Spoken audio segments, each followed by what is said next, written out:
بسم الله الرحمن الرحيم الحمد لله رب العالمين والصلاة والسلام على أشرف المرسلين وعلى آله وصحبه أجمعين أما بعد فأعوذ بالله من الشيطان الرجيم بسم الله الرحمن الرحيم يا أيها الذين آمنوا اتقوا الله وكونوا مع الصادقين صدق الله مولانا العظيم.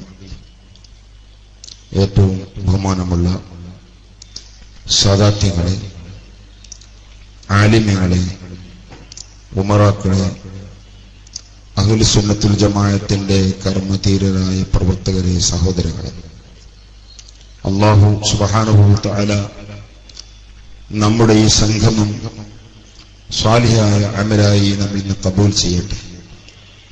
പരിശുദ്ധ അഹ്ലു സുന്നത്തി വൽ ജമാഅത്തിന്റെ പ്രവർത്തനത്തിൽ നമുക്ക് ഇനിയും മുന്നേറാൻ അല്ലാഹു തൗഫീഖ് നൽകുമാറാവട്ടെ. പ്രിയമുള്ളവരെ,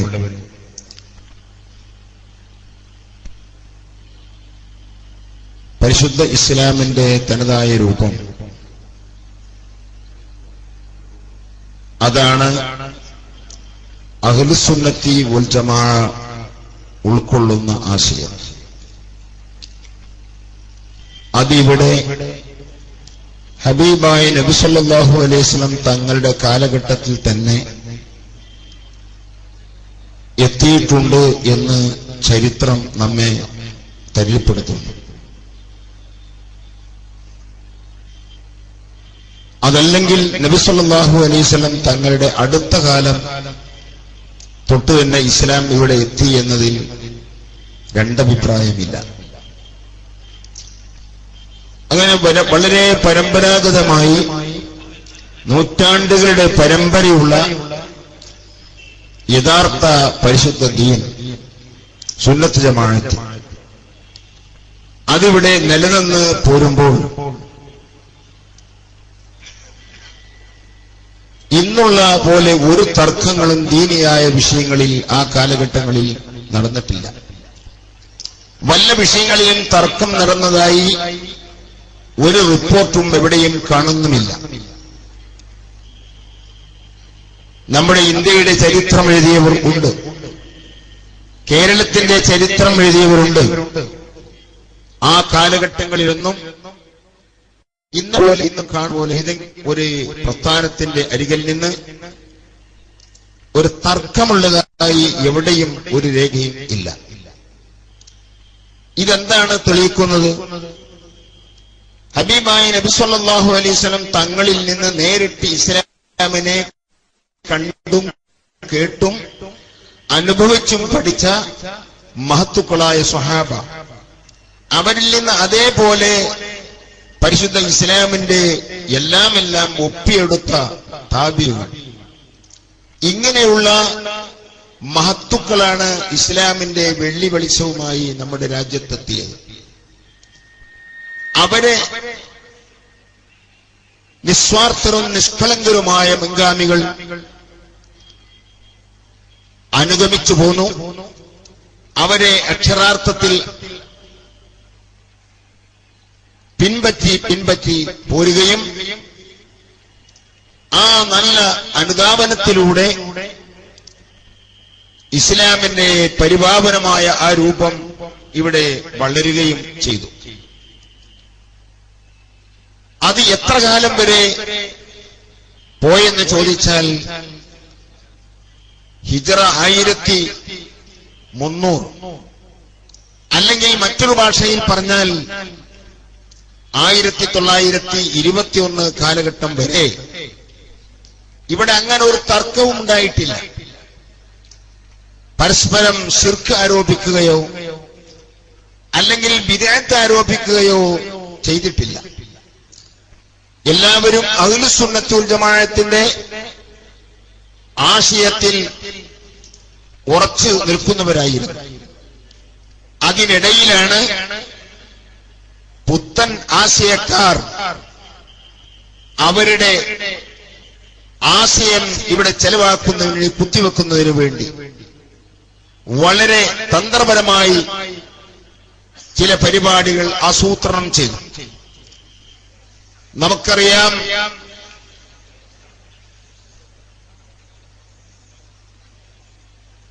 ആദ്യമായി ഉണ്ടായ ഐക്യസംഘവും തുടർന്ന് പിന്നീടുണ്ടായ കേരള ജംഇയ്യത്തുൽ ഉലമ എന്ന് പറയുന്ന സംഘടനയും ഒക്കെ അതിന്റെ പിറവിയെടുക്കുന്നത് തന്നെ ഈ പുത്തരിൽ നിന്നാണ്. ബഹുമാനപ്പെട്ട ഉസ്താദ് അവർ സ്റ്റേജിലേക്ക് വരുന്നു. അല്ലാഹു അക്ബർ, അല്ലാഹു അക്ബർ, അല്ലാഹു അക്ബർ, ലാ ഇലാഹ ഇല്ലല്ലാഹു, അല്ലാഹു അക്ബർ, അല്ലാഹു അക്ബർ, വലില്ലാഹിൽ ഹംദ്.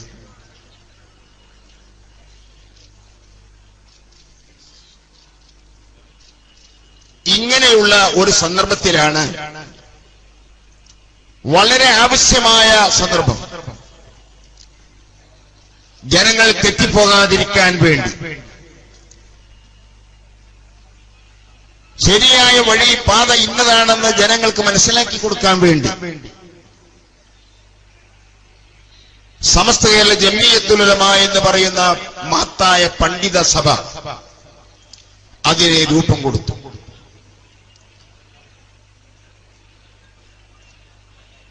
ബഹുമാനപ്പെട്ട ചാലകത്ത് കുഞ്ഞഹമ്മദ് ഹാജി എന്ന പേരിൽ അറിയപ്പെടുന്ന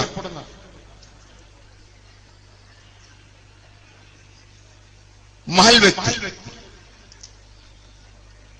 അവരാരാണ്? ഇന്ന് കേരളത്തിലെ ആലിമീങ്ങളുടെ എല്ലാം ഉസ്താദുമാരുടെ ആ ശൃംഖല ചെന്നുമുട്ടുന്നത് മഹാനവറുകളിലേക്കാണ്. വന്ദനായ നമ്മുടെ ഉസ്താദ്, അള്ളാഹു ഇനിയും ദീർഘായുസ്സും ആഫിയത്തും കൊടുക്കട്ടെ. സമസ്ത കേരള ജംഇയ്യത്തുൽ ഉലമയുടെ കരുത്തനായ ജനറൽ സെക്രട്ടറി, അഖിലേന്ത്യാ സുന്നി ജംഇയ്യത്തുൽ ഉലമയുടെ കാര്യദർശി, മഹാനവറുടെ ഉസ്താദ്, ഉസ്താദുൽ അസാത്തീദ് എന്ന പേരിൽ അറിയപ്പെടുന്നു. അത്ര ശിഷ്യന്മാരുടെ ശിഷ്യസമ്പത്തുള്ള ഒരാൾ അടുത്ത കാലങ്ങളിൽ നമുക്ക് കാണാൻ കഴിഞ്ഞിട്ടില്ല. ആ മഹാനവറുകൾ, അവരുടെ ഉസ്താദ് ബഹുമാനപ്പെട്ട സദഖത്തുള്ള ഉസ്താദ്, അവിടുത്തെ ഉസ്താദ് ബഹുമാനപ്പെട്ട ഖുത്ബി മുഹമ്മദ് മുസ്ലിയാർ, അവിടുത്തെ ഉസ്താദാണ് ബഹുമാനപ്പെട്ട ചാലകത്ത് കുഞ്ഞഹമ്മദ് ഹാജി. ആ കുഞ്ഞഹമ്മദ് ഹാജിയുടെ ശിഷ്യനും അവിടുത്തെ സ്വന്തം നാട്ടുകാരൻ, തിരൂരങ്ങാടിക്കാരൻ കൂടിയായ, എന്നല്ല ബഹുമാനപ്പെട്ടവരുടെ എഴുത്തുകൾ ഒക്കെ എഴുതിയിരുന്നത് ഇദ്ദേഹമാണ്. അയാളാണ് KM മൗലവി എന്ന പേരിൽ അറിയപ്പെടുന്ന മൗലവി. ആ KM മൗലവി തന്റെ ഉസ്താദ് 1919 വഫാത്താവുകയാണ്. അവിടുത്തെ വഫാത്തിന് ശേഷം പിന്നെ 2 കൊല്ലം കഴിഞ്ഞ് അയാൾ പുതിയ ആശയവുമായി വരികയാണ്. പക്ഷേ നേരത്തെ ചെറിയ AP ഉസ്താദ് ഇവിടെ സൂചിപ്പിച്ച പോലെ നബി സല്ലല്ലാഹു അലൈഹി വസല്ലം തങ്ങളുടെ കൂടെ ആദ്യം നിൽക്കുകയും അയാൾ ഉള്ളുകൊണ്ട് മുമ്പിനല്ല, പിന്നീട് അദ്ദേഹം പുറത്തു പോവുകയും ചെയ്തപ്പോ ഞാനാണ് എല്ലാം എഴുതി കൊടുത്തിരുന്നത് എന്ന് പറഞ്ഞതുപോലെ ഇയാൾ പറഞ്ഞു, എന്റെ ഉസ്താദ് എന്നെ പഠിപ്പിച്ച ആശയമാണിത്.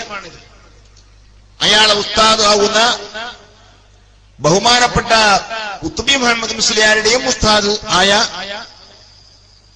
ചാലകത്ത് കുഞ്ഞഹമ്മദ് ഹാജി വഹാബിയാണെന്നാണ് അദ്ദേഹം പറഞ്ഞു വിട്ടത്. അദ്ദേഹത്തിന് അനുയായികളും പറയുന്നു. എന്നാൽ ഇത് പച്ചക്കള്ളമാണ്.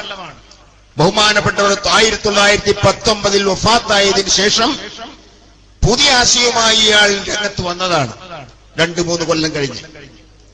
അങ്ങനെ ഇവിടെ തെറ്റിദ്ധരിപ്പിക്കൽ നടന്നപ്പോൾ, പുത്തൻ ആശയം ഇവിടെ കടന്നു വന്നപ്പോൾ, അതിനെതിരിൽ അഹ്ലുസുന്നത്തി വൽ ജമാഅത്തിന്റെ തനതായ രൂപം ഇവിടെ സ്ഥിരീകരിക്കാനും അതിനെതിരിൽ വരുന്ന എല്ലാ ശത്രുക്കളെയും നേരിടാനും എല്ലാവരുടെയും സംശയങ്ങൾ അകറ്റിക്കൊടുക്കാനും വേണ്ടി മഹത്തായ സംഘടന സമസ്ത കേരള ജംഇയ്യത്തുൽ ഉലമ സ്ഥാപിതമായി. മഹാനായ വരക്കൽ മുല്ലക്കോയ തങ്ങൾ അങ്ങനെ ഇത്രയും വലിയ ഒരു മഹത്തായ ആശയം, ആദർശം അതിവിടെ നിലനിർത്തുന്നതിന് വേണ്ടി സ്ഥാപിതമായ സമസ്തകളിൽ ജമിയത്തുൽ ഉലമ കാലങ്ങൾ അതിങ്ങനെ പ്രവർത്തിച്ചു പോന്നു. വലിയ വലിയ മഹാന്മാരായ സമുന്നതരായ നേതാക്കൾ, നിസ്വാർത്ഥരായ നിഷ്കളങ്കരായ നേതാക്കൾ അതിന്റെ കടിഞ്ഞാൺ ഏറ്റെടുത്തു.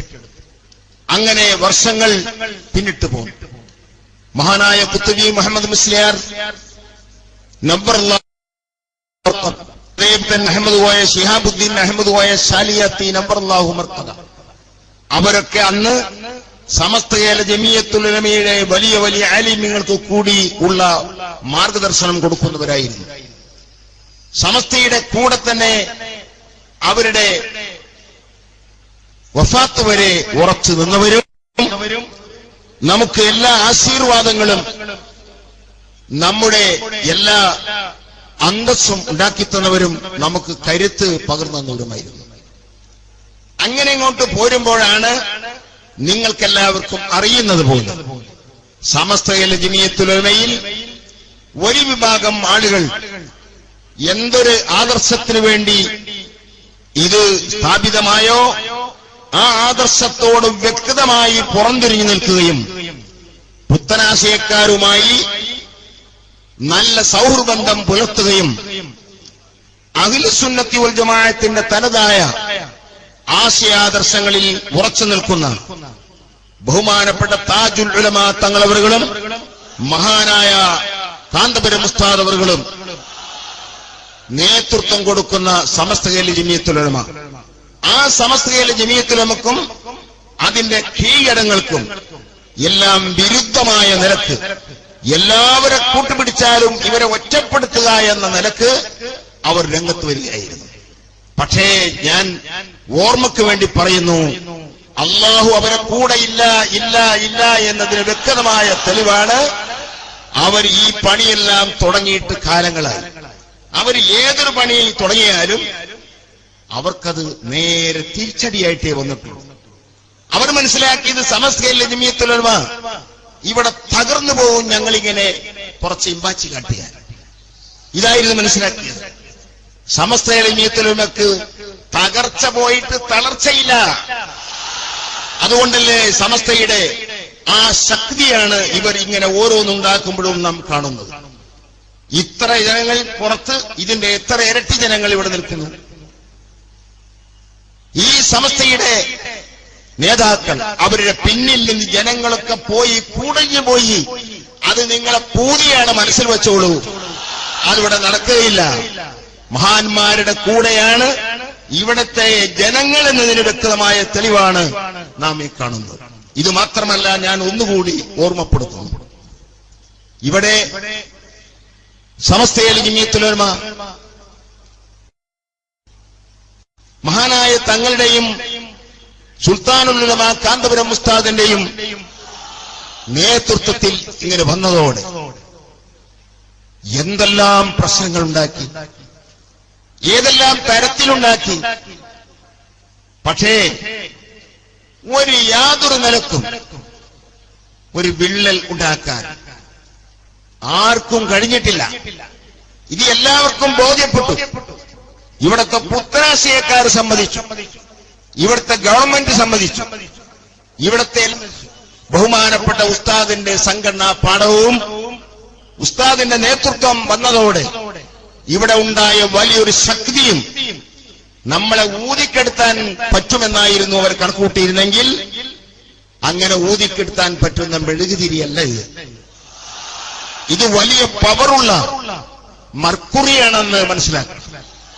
അതുകൊണ്ട് തന്നെ മഹാനായ ഉസ്താദിന്റെ ആ കഴിവും അവിടുത്തെ നേതൃപാഠവും രാജ്യങ്ങളിൽ, എല്ലാ രാജ്യങ്ങളിലും എല്ലാ തലങ്ങളിലും ഉസ്താദിന്റെ പ്രശസ്തിയും ഉസ്താദിന്റെ പിടിപാടും ഇവിടെ ആർക്കാണ് അറിഞ്ഞുകൂടാത്തത്? മുജാഹിദീങ്ങളടക്കം തുറന്നു സമ്മതിച്ച കാര്യമാണ്. ഞാൻ ഓർമ്മപ്പെടുത്തുന്നത്, അങ്ങനെ ഒന്നും ഉസ്താദിനെ നേരിടാൻ ഇന്നേവരെ കഴിഞ്ഞിട്ടില്ല. അപ്പോഴാണ് ഇപ്പോ ഇനി മറ്റൊരു വഴി നോക്കുക. അതെന്താ? സമസ്തയിൽ ഇവരൊക്കെ തമ്മിൽ ഭിന്നിപ്പുണ്ട്. ആ പൂജ നിങ്ങൾ വെക്കണ്ട. ബഹുമാനപ്പെട്ട ഉസ്താദും ഞാനും തമ്മിൽ, ഉസ്താദും പേരോടും തമ്മിൽ, ഞാനും പേരോടും എല്ലാം കൂടി ഇങ്ങനെ വേറൊരു ഗ്രൂപ്പ്, ഉസ്താദ് ഇങ്ങനെ വേറൊരു ഗ്രൂപ്പുമില്ല. ഉസ്താദിനെ ഒറ്റപ്പെടുത്തിയെന്ന്. ഉസ്താദിനെ ഒറ്റപ്പെടുത്തുന്നു, റഹ്മായ റബ്ബുൽ ഇസ്സത്ത് ഒറ്റപ്പെടുത്തില്ല. അത് നിങ്ങളുടെ ആഗ്രഹമാണ്. ഉസ്താദിന്റെ കൂടെയാണ് ഇവിടുത്തെ എല്ലാ ജനങ്ങളും. അതിൽ യാതൊരു സംശയമില്ല. മാറി നിൽക്കുന്നവർ നിങ്ങളെ ഉണ്ടാവും. ഇത് നിങ്ങൾക്കറിയാത്തത് കൊണ്ടല്ല ഞാൻ ഓർമ്മപ്പെടുത്തുന്നത്. ഇവിടെ സമസ്തയിലെ ജമീഅത്തുൽ ഉലമയിൽ യാതൊരു നിലക്കുള്ള ഭിന്നിപ്പോ എതിർ അഭിപ്രായമോ അങ്ങനത്തെ ഒരു വിഷയവുമില്ല. എന്നിട്ടാണ് ഷെയറെ മുബാറക്കിന്റെ കാര്യത്തിൽ തർക്കമുണ്ട് പോലും. ഷെയറെ മുബാറക്കിന്റെ കാര്യത്തിൽ എന്ത് വിഷയത്തിലാണ് തർക്കം? ബഹുമാനപ്പെട്ട ഉസ്താദ് ആ ഷെയറെ മുബാറക്ക് ആദ്യത്തെ ഷെയറെ മുബാറക്കുമായി മർക്കസിൽ എത്തിയപ്പോൾ ആദ്യ വർഷം തന്നെ, ആദ്യം വന്ന റബീഉൽ അവ്വലിന്റെ ആദ്യത്തെ തിങ്കളാഴ്ച തന്നെ അവിടെ കണ്ടമാനം ജനങ്ങൾ വന്നു. ഉസ്താദ് ആരെയും നിർബന്ധിപ്പിച്ചിട്ടില്ല. നേരത്തെ AP മുഹമ്മദ് മുസ്ലിയാർ ഓർമ്മപ്പെടുത്തിയതുപോലെ ഹബീബായി നബി സല്ലല്ലാഹു അലൈഹി വസല്ലം തങ്ങളുടെ ആസാറുകൾ അങ്ങനെയാണ്, എവിടെയും അങ്ങനെയാണുള്ളത്. അതൊരു സ്ഥലത്തെത്തിക്കഴിഞ്ഞാൽ അത് റസൂലുള്ളാഹിന്റേതാണെന്ന് പറയപ്പെട്ടാൽ മതി, എന്നാൽ തന്നെ ജനങ്ങൾ ഇങ്ങനെ വന്നുകൊണ്ടിരിക്കും. അത് എല്ലാ കാലത്തും ഉള്ളതാണ്. ആ നിലക്ക് അവിടെയും ജനങ്ങൾ വന്നു. അന്ന് പുലർച്ചെ പോയ ഒരാളാണ് ഞാൻ അന്ന് അവിടെ ഉച്ചവരെ അതിൽ പങ്കെടുക്കുകയും അവിടെ നിന്ന് വിതരണം ചെയ്ത ആ മുടിമുക്കിയ വെള്ളം കൊണ്ടുപോവുകയും, പൂനൂരിൽ വെച്ച് ഞാൻ പറഞ്ഞതുപോലെ എന്റെ ഉമ്മയുടെ വഫാത്തിന്റെ സമയത്ത് ആ വെള്ളവും സംസം വെള്ളവും ചേർത്തി ഉമ്മക്ക് ഞാൻ തന്നെ മുക്കി ഒഴിച്ചു കൊടുത്തതുമാണ്. ഇപ്പൊ പിന്നെ വേറെ ആളുടെ സംശയം, എന്ത് ഞാനത് കണ്ടിട്ടുമില്ല, ഞാനവിടെ പോയിട്ടുമില്ല, എനിക്കത് അറിയില്ല എന്നയാൾ പറഞ്ഞല്ലോ എന്ന് പറഞ്ഞിട്ട് അങ്ങനെ ഒരു ക്ലിപ്പും. അത് ഞാൻ പറഞ്ഞ എന്തിനെ കുറിച്ചാണെന്നറിയാമോ? ജാലിയാവാലിന്റെ അരികിൽ ഞാൻ പോയിട്ടില്ല, അയാൾ അരികിലുള്ള മുടി ഞാൻ കണ്ടിട്ടില്ല. എനിക്ക് എല്ലാം ബഹുമാനപ്പെട്ട ഉസ്താദാണ്. ഞാൻ പറഞ്ഞു, എനിക്ക് ഉസ്താദിനേക്കാൾ വലിയ ആളല്ല ജാലിയാവാലിയും, ഉസ്താദിനേക്കാൾ വലിയ ആളല്ല ഹസ്രജിയും. ഇതാണ് ഞാൻ പറഞ്ഞത്. അതുകൊണ്ട് തന്നെ ഞാൻ പലവട്ടം ബോംബെയിൽ പോയി. ഇന്നേ വരെ അവിടെ ഞാൻ പോയിട്ടില്ല. ഞാൻ എതിരുണ്ടായിട്ടില്ല. എനിക്ക് വിശ്വാസമില്ലെങ്കിലല്ലേ അവിടെ പോണ്ടി. വന്യനായ ഉസ്താദ് പറഞ്ഞവിടെ 100% എനിക്ക് വിശ്വാസമായി. പിന്നെ അതിന്റെ അപ്പുറം പോകേണ്ട ആവശ്യമില്ല. ഹസ്രജി അബുദാബിയിലാണ്. എത്ര വട്ടം അബുദാബി പോയി? ഇപ്പൊ 10 ദിവസമായിട്ടുള്ള അബുദാബിയിൽ നിന്ന്. ഞാൻ അബുദാബിയിൽ പോയപ്പോഴും അവിടെ പോയിട്ടില്ല. പോകാതിരിക്കാൻ കാരണം പോയി നോക്കേണ്ടത് വല്ല സംശയം ഉണ്ടെങ്കിലല്ലേ.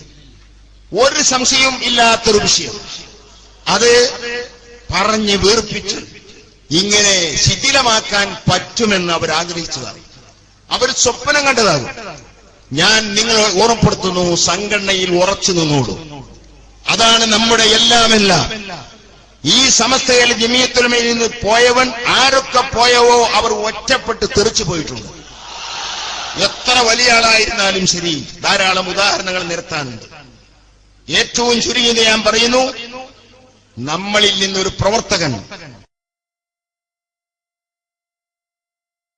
എന്തെങ്കിലും തെറ്റി ഒരാൾ അവനെ മയ്യത്ത് നിസ്കരിക്കാൻ പോലും കിട്ടുകയില്ല.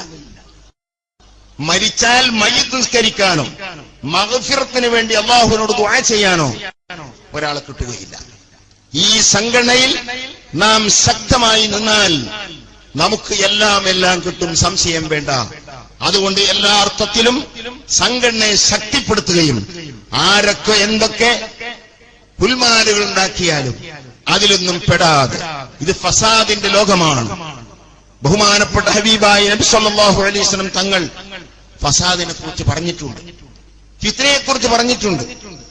തിരമാലകൾ കടലിൽ ഉണ്ടാകുന്ന പോലെയുള്ള ഫിത്ന നബി സല്ലല്ലാഹു അലൈഹി വസല്ലം തങ്ങളിൽ നിന്ന് ഫിത്നയെ സംബന്ധിച്ച് വല്ലതും പറയുന്നത് കേട്ടിട്ടുണ്ടോ എന്ന് ഉമറുൽ ഫാറൂഖ് റളിയല്ലാഹു അൻഹു ചോദിച്ചപ്പോ മഹാനവറുകൾ കൊടുത്ത മറുപടിയിൽ അത് സ്വന്തം കുടുംബത്തിലുണ്ടാകുന്ന ഫിത്നയെ കുറിച്ചാണ് പറഞ്ഞത്. ശേഷം ഉമറുൽ ഫാറൂഖ് റളിയല്ലാഹു അൻഹു പറഞ്ഞു, ഞാൻ ഉദ്ദേശിച്ച ഫിത്ന അതല്ല, കടലിലെ തിരമാലകൾ പോലെ ഒന്ന് വന്നാൽ അതിന് പിന്നിൽ മറ്റൊന്ന്, അത് പോയാൽ വേറെ ഒന്ന്, ഇങ്ങനെയുള്ള ഫിത്ന. ആ ഫിത്ന എല്ലാ കാലത്തും നടക്കും. പക്ഷേ ഫിത്നയിൽ അപ്പെടാതെ പോകലാണ് ഒരു മുഅ്മിനായ മനുഷ്യന്റെ കടമായ നിലക്ക്. എന്റെ സഹോദരങ്ങളോട് ഞാൻ ഓർമ്മപ്പെടുത്തുന്നു, നമ്മുടെ സമസ്ത ജമീഅത്തുൽ ഉലമ അതിശക്തമാണ്. ആ ശക്തിയെ പരാജയപ്പെടുത്താൻ ഒരാൾക്കും കഴിയില്ല. അത് പരാജയപ്പെടുന്ന പക്ഷം പിന്നെ ഇവിടെ ദീനില്ല. ഇവിടെ ദീൻ നിലനിർത്താൻ ഈ ഒരു സംഘടനയല്ലാതെ വേറെ ആരാണുള്ളത്? ഈ പറയുന്ന കൂട്ടർക്ക് ദീനിന്റെ യാതൊരു ഏർപ്പാടുമില്ല, ദീനിന്റെ യാതൊന്നുമില്ല. നാം എന്തു പറയുന്നുവോ അതിനെ എതിർക്കുക.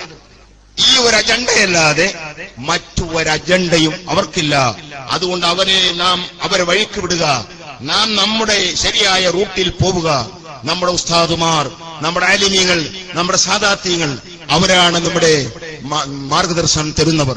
അവരെ പിന്നാലെ ഉറച്ചു നിൽക്കണമെന്ന് എന്റെ നഫ്സിനോടും നിങ്ങളോടും ആഹ്വാനം ചെയ്തുകൊണ്ട് ദുആ വസിയത്തോടെ ഞാൻ എന്റെ വാക്കുകൾക്ക് വിരാമം കുറിക്കുന്നു. അർഹമുർ റഹീമായ രാജസയ്യിദായ തമ്പുരാനെ, ഞങ്ങളെ എല്ലാവരെയും നിന്റെ ഹബീബായ നബി സല്ലല്ലാഹു അലൈഹി വസല്ലം തങ്ങൾ, അവിടുത്തെ സ്വഹാബാക്കൾ, താബീങ്ങൾ, അങ്ങനെ അവരിലൂടെ കിട്ടിപ്പോന്ന ആ മുസ്തഖീമായ ചൊവ്വായ വഴിയിൽ ഞങ്ങളെ ഉറപ്പിച്ചു നിർത്തണേ റഹ്മാനെ.